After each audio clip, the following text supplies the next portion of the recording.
certified deer stalker. But right now I'm busting my ass on this 9 to 5. But you better believe when the season's change. If it's brown, it's down. If it flies, it dies. If you're gonna hunt, you gotta do it right. Shotgun or rifle, you ready to go. Camo and ammo, that's my motto. Welcome, everybody. It is time for Camo and Ammo right on UndefinedRadio.com. As always, this is Chad Martin along with David Dawkins. And as our intro music says, man, if it's brown, it's down. If it flies, it dies. We've had a lot of that the last few months. Been a lot of activity, come to think of it. Man, it's like over, right? I mean, this is this is our lull period. This is like the end of college football. That's right. It's just over with till next season, folks. Sorry. and I'm the same because I'm a college and pro guy. I love both of them, but you're right. It's football, and I'm not a big baseball guy, even though I played it my entire life. I don't watch it really until the playoffs start. Right, exactly. And by that time, it's deer season. It's hunting season at that point. So it's just so many games, I can't keep up with it all, so I just wait. Exactly. It's like basketball. Let me know when the final game is, and maybe I'll watch it. And when you're a hunter, it's really tough when it just goes, and you're like, okay, well, I've got to get ready. And there's episodes that we've talked about Camo and Ammo, about prepping for the season. Matter of fact, We have an episode dedicated to it's end of the season, what's next, what do we do? You definitely want to go to the archives and check that out. So do that. I mean, you definitely want to do that. If you haven't went to our YouTube page yet, our Bow Hunter Unleashed page, right. David's going to give you pointers on so many things. He's got his Africa trips up there. There's 2 parts to that one. Right. Yeah, the whole YouTube channel with Bow Hunter Unleashed, which is Camo and Ammo, Bow Hunter Unleashed. We're back and forth. I'm the host over there, basically doing most of the hunt and all that stuff. It was just a cool off-take of the Camo and Ammo radio show. Well, it all fits together. Right. It really does, and so we're able to go in to do some things like gear reviews and suggestions on shooting, and there's going to be all kind of topics we're going to cover over there because we can show you. That's right. Versus than just listening to things on the radio. Exactly. Plus our duck hunt we had. If you haven't seen that yet, go do that. Go check that out. That was a lot of fun. Yeah. Hopefully by now it's up and running. Yeah, we're still letting out a few clips here and there of different little things. So speaking of that, go to our Facebook page, our Camo and Ammo Facebook page. That's right. Like, share that page, follow us up, become part of our Camo and Ammo group. Post your hunts, your kills, things like that. Yeah, that you have. show us some pictures. Send in some suggestions. Send us a story. If you've got some video, let us know. We'll tell you how to get it in the hands of Zach so that he can, get it ready. Or hey, if you just got it there, it's just a clip. We'll just host it or whatever. Yeah. But we'll get it to Zach and we'll let him get it posted. And we'll get your show on the YouTube channel and on the Facebook page. That's right. And speaking of our Camo and Ammo song by Ethan Willis and the Long Gunners. Thank awesome. You, Ethan. It gets you hyped every time we hear it. That's why we play it. Such an honor to have him up there. Big things are happening to Ethan Willis. We'll bring you more information about him. We will have him in studio here in the next few weeks. He's going to be coming in. I'm excited about that. I talked to him just the other day, so that will be fun. Hey, let me know when he's coming in. I want to be here. He's a big hunter. Hey, man, he's a big hunter. Love hanging out with people who are in other things, passions like music, but they still love hunting. I mean, he wrote that song, Camo and Ammo. I mean, so there you go. That's his thing. That's his thing, dude. And it's awesome. I mean, hey, musicians are hunters too. Hey, and thank you to Downrange Calls. Definitely thank you to Downrange Calls. That out there for them. Appreciate that. Again, if you want to hear their calls in action, go check out our duck hunt video that we did. And you'll hear them in action. I mean, Tyler Price was in there putting some work in. Hunter Morris, another guy there putting work in on those calls. Bringing those ducks down to us so we could start blasting them. Right. Banging, racking them up. No, not on the. Hey, they're pretty showpieces. I got to admit. Yeah. Well, and that's one of their slogans is, they're ready to display or to hunt. Well, on our display, I guarantee you that we're going to do with the mount from Teresa's duck, there will be a downrange call in that. That's right. Up there for sure. So it was pretty cool.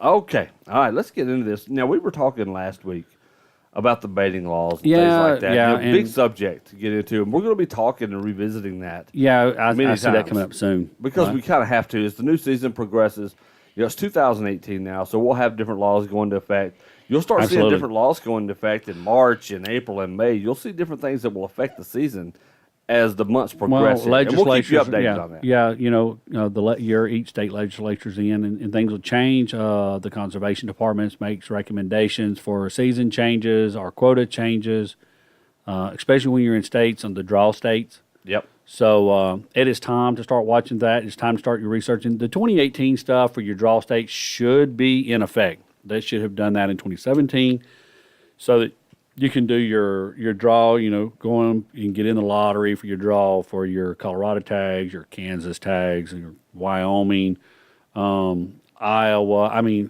wherever. I don't know all of them, but get in, start looking at doing that research, because it is time to start getting ready and planning next year's season, whether it be stateside, Sure. or out of the country. Exactly.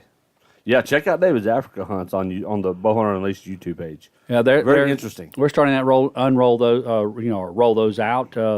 We have a ton of footage from some previous hunts that will now. What we're rolling out right now is 2017 on Bowhunter Unleashed, but we will be bringing some other hunts, which will include footage from New Zealand, a lot more footage from South Africa.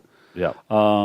I'm trying to remember. I'm pretty sure there's gonna be quite a bit of pig footage there that we might can get out there. Pig hunts, stuff like that. So we will be doing that, bringing those online, even though they're older hunts from last 5, 6, 7 years.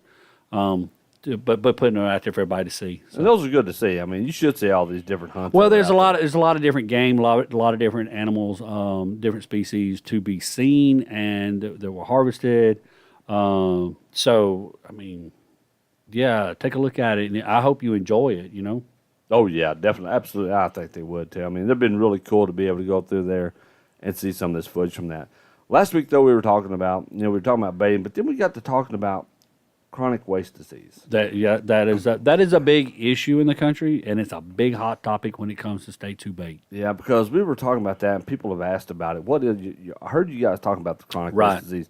What is that? Can I catch it? Will it kill me? What is the whole deal with that? Because we heard David talking about it. It's going to the northern states. We're in the South right now, of course. Right. We're in North Mississippi is where this show is taking place from, and David's from Alabama.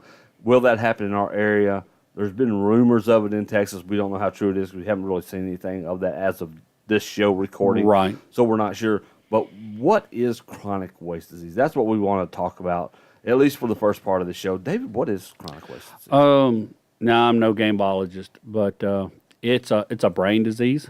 I'm mostly familiar with it because of elk hunting in the state of Colorado. So, we have to be cognizant of that.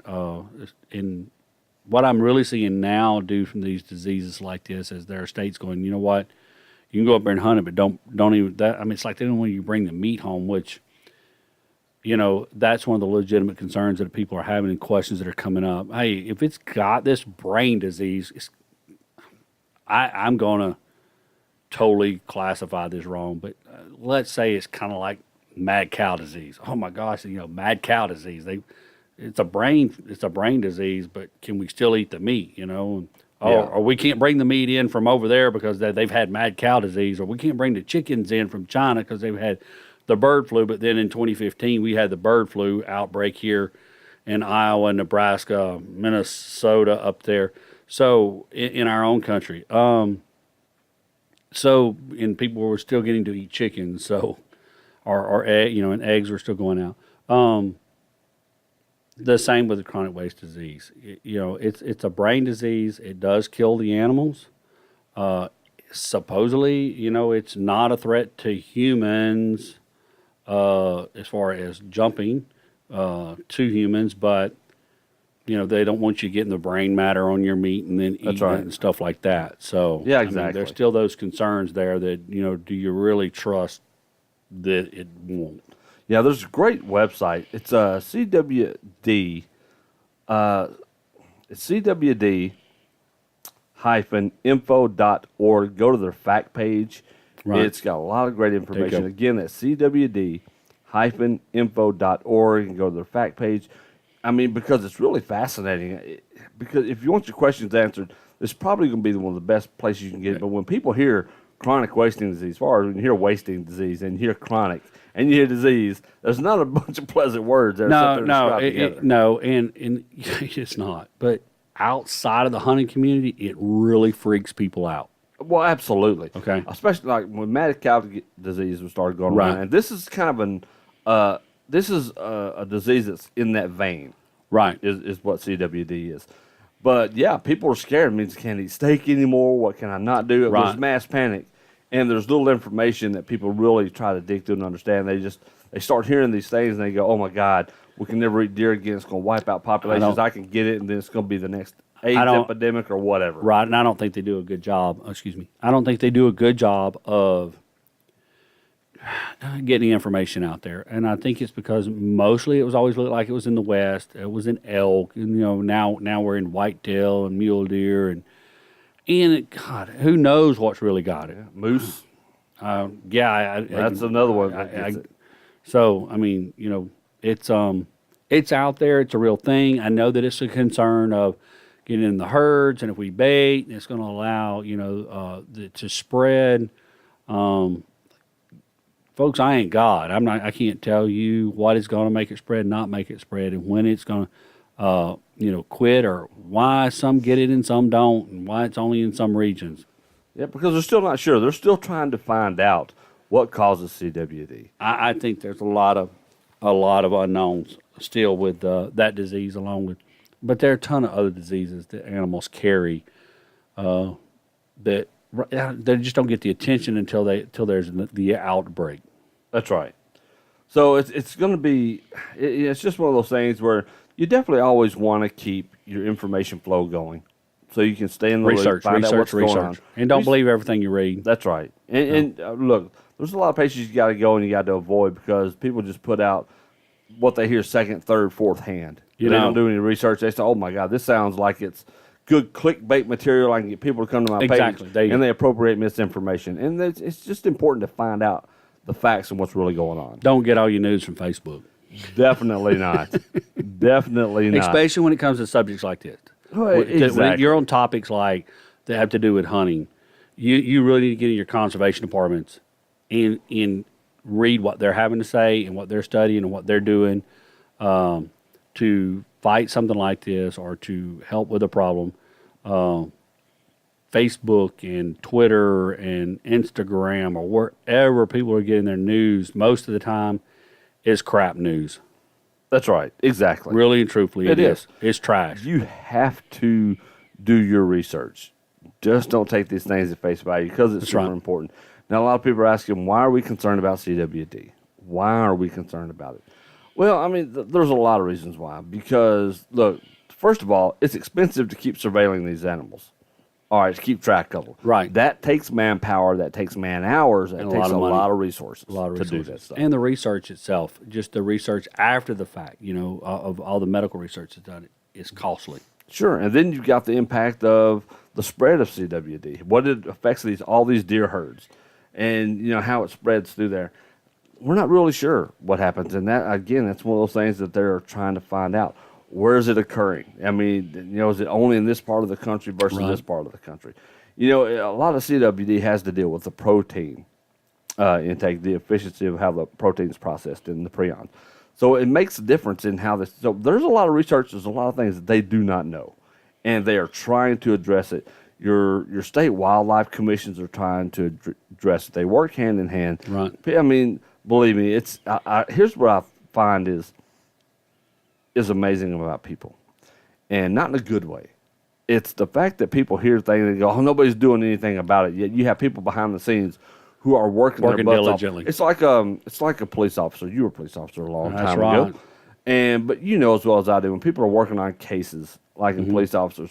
The general public doesn't see all of the work. They don't know the man hours. They don't know the man hours and the effort that's put into solving the simplest of cases, much less a complicated case. Sure, the sleepless nights, right? The caring that goes into it because they want it solved just as much as you do. The same goes with science and especially with wildlife when they're trying to be sure that nothing goes into our wildlife climate that can pose a danger and a hazard to the rest of us. And keep in mind, the funding is not there. The funding, exactly listen, right. The funding is not there like cancer research. Look, We go out here all the time and raise money for cancer. I got nothing against it because we do it. Mom had it. Yes, you did. You know, yes, you did. just got through with. In fact, she just had 2 types, and thank God we're in remission. But there's a ton of money and a lot of fundraisers. A lot of people standing up doing walkathons and raising money for this and raising money for that. I'm not seeing one rally around, and I'm going to go real deep with this one. I have not seen one rally of all the liberals in the world to raise money to help wildlife in that form or fashion of that kind of research because it don't fit their cause. That's right.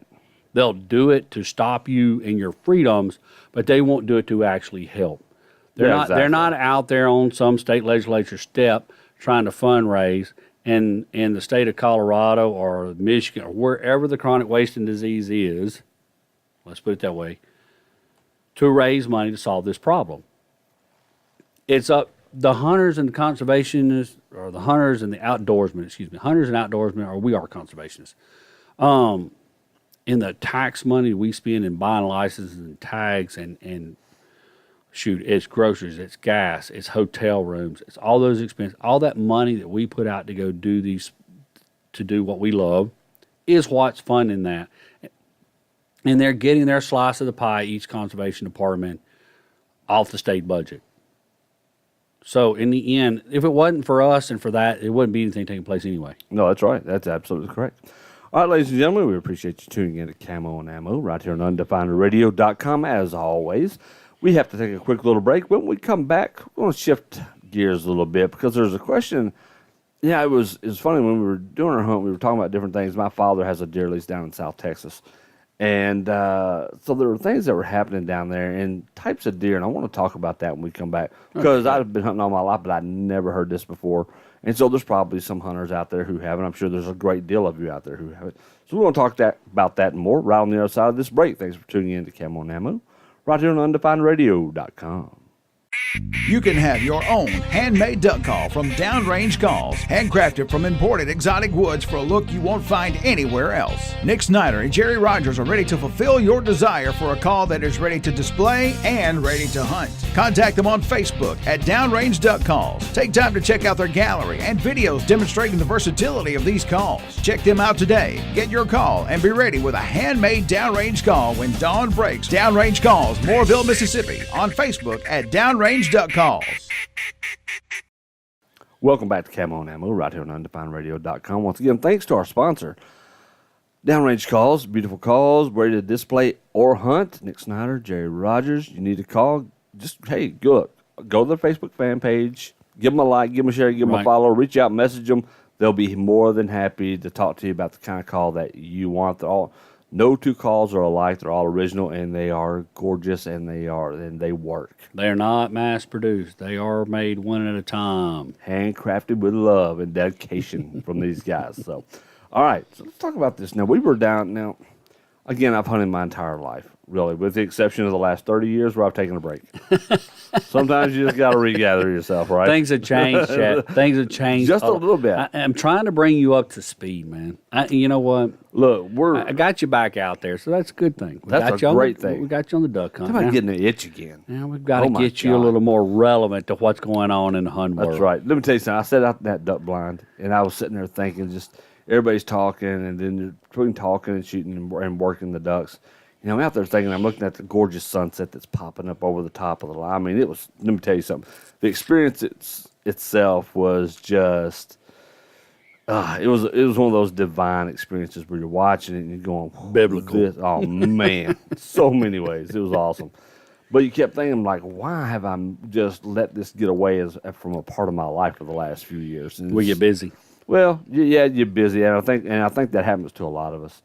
And hopefully, if you're one of those guys who listen to this show, but you haven't really hunted a lot or hunted at all lately, it's a good time to get back into it. But there was something I heard we were talking about. Like I said, my dad has a deer lease down in South Texas. You've hunted on that deer lease. You're part of the deer lease for a while. We were on there. We were on there a few years. Beautiful place. That's Love right. it. 4,000 acres of heaven when you got time to be there. There you go. And for us, it was a 7-hour drive.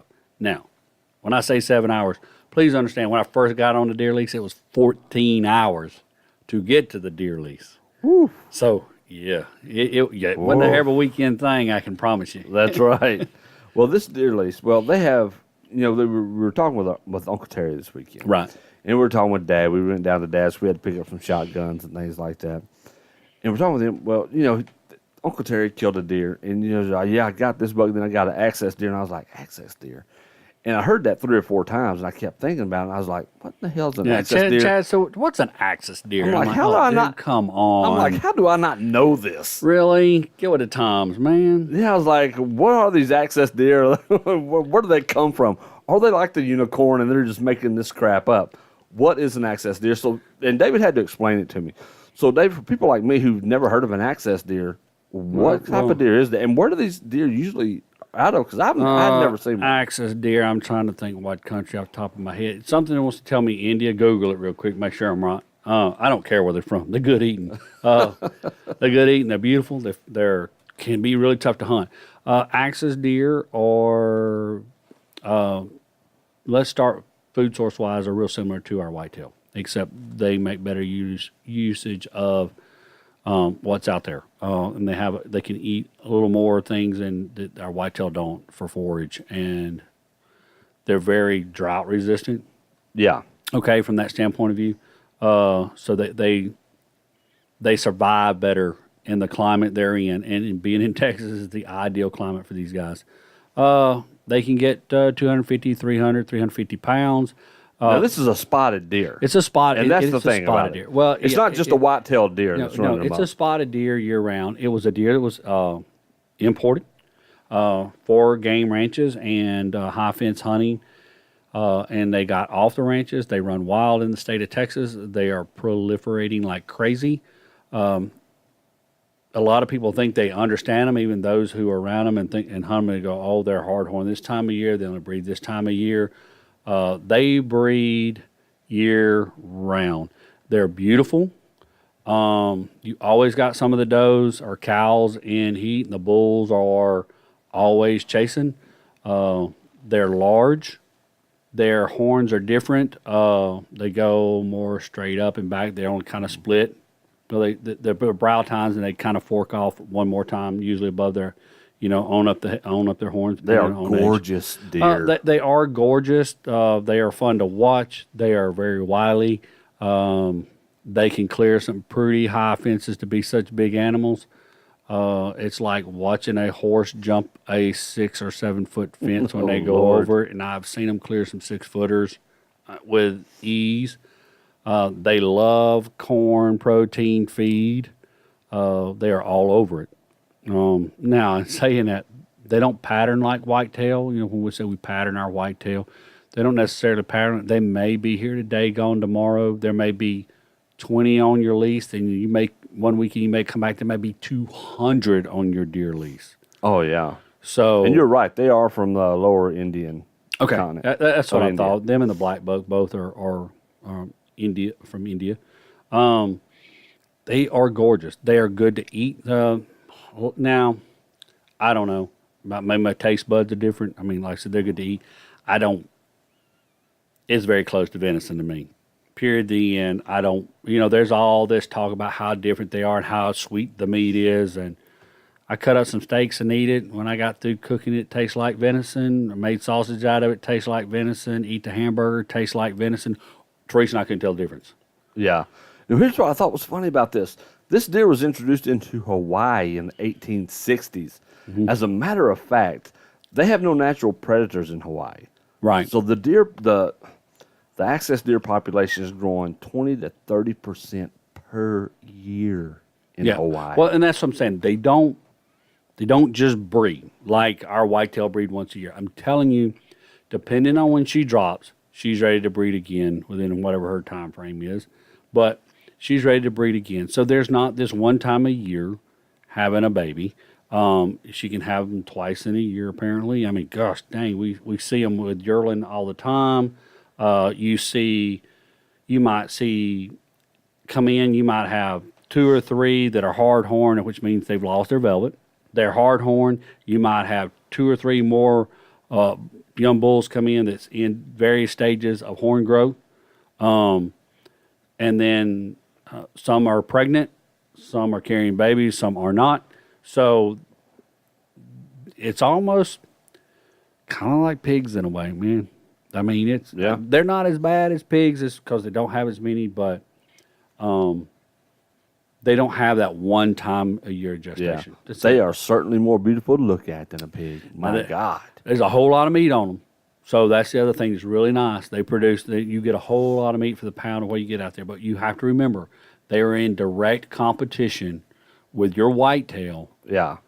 So, I mean, there's no season on them in the state of Texas. You can, as far as I know, you can shoot them day or night. There's no, I mean, they're nuisance animal is how, I guess, how they're classified. Buy your hunting license, go kill one. Because there's no season on them, they're not state owned, as some states like to say, we own the whitetail. And I'm like, well, if you own it, then pay me when it hits my car. When your deer hits my car, you need to be paying me. That's right. Because you ain't taking funny how they own it all until they owe a bill. Then they don't own him no more. Yeah, that's not their problem anymore. Right. So they don't own them. They're not the state of Texas deer because they didn't bring them in. They don't own them. They were brought in by individuals on game farms. And like many, our dad have gotten loose. Which is a ram, or which is a version of sheep, that have gotten loose. I mean, when you bring and introduce species, you have to be prepared to deal with it, and especially species that are in direct competition, which they all are, with our native species, which is primarily the whitetail. So you get a deer lease, and you're trying to carry cattle feeding. A lot of times. Yeah. Whitetail. We were fortunate we didn't have feral swine, wild pigs. We did have, just skip my brain here. The little bitty nuisance little pig that's down there. Gosh dang, I'll think of it in a minute. But anyway, they're there foraging. You know, you got your other critters. And now you introduce to the same property an animal that's in direct competition with all of them. The size of, I guess, a mule deer.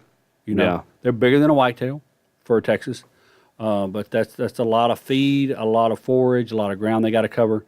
So now you're trying that population manage, which I think brings about. Hey, I love hunting them, man. I'm glad to hear I don't have to go to India to do it, but I think it brings about a problem when we talk about. Herd management. Yeah. It's a herd management nightmare. And I'm going to tell you something. If they're not professionally managed, if you're not and I say professionally managed, I mean, that means you can go out there and go, I got too dang many of these things and we're fixing to lay them down. Then the management, it upsets your deer population. It upsets your herd balance. And I've seen that firsthand. Period. The end. Yeah. It makes a difference. There you go. Because everybody's in a drought year, it really makes a difference. It puts a herd on your whitetail population. So I'm all for everybody go get a tag, go to Texas and shoot all these things that don't belong in a way. Yeah. Because and everybody wants to know why they don't have game farms and this big high fence game ranching in their states. And hey, Texas wants it. Texas loves it. I love it. I love to go do it, but. Like I said, it keeps me from having to buy a plane ticket. That's right. And go someplace else and all those expenses. But there's a lot of upside to it, too. At one point in time, I'm going to say this real quick. At one point in time, I think the state of Texas had more black buck in the state of Texas than the country of India. That's insane. And that's their native country. That's right. So I was told, a pretty reputable source, it's a buddy of mine that's in all that breeding and DNA and all this stuff for different species of game. But that India was in a process of working with farms and people in the state of Texas to get black buck back to their country to try and. That's funny. And the thing is, the black buck doesn't really ship that well. It upsets them. So a lot of times they don't even survive being moved. So anyway. A lot of those there, but it's nice that we've been able to salvage these species also, though. There you go. All right, ladies and gentlemen, we are out of time for this week's edition of Camo and Ammo. Talk CWD, Axis deer. Now you know what they look like. Now you know what they are. Look There them you up go. on the internet. Look Look. like big overgrown fawns is what they kind of look like in a way. That's kind of the problem because you're shooting spotted deer, you're shooting Bambi, and I'm going, well, I'm shooting Bambi of a different species, but it That's tastes right. good. You're shooting Hulk Bambi. Yeah. All right, ladies and gentlemen, this is Chad. And this is David. I'd rather be waist deep in some old creek water, sitting in a tree stand, certified deer stalker. But right now I'm busting my ass on this 9 to 5. But you better believe when the season's change, if it's brown, it's down. If it flies, it dies. If you're gonna hunt, you gotta do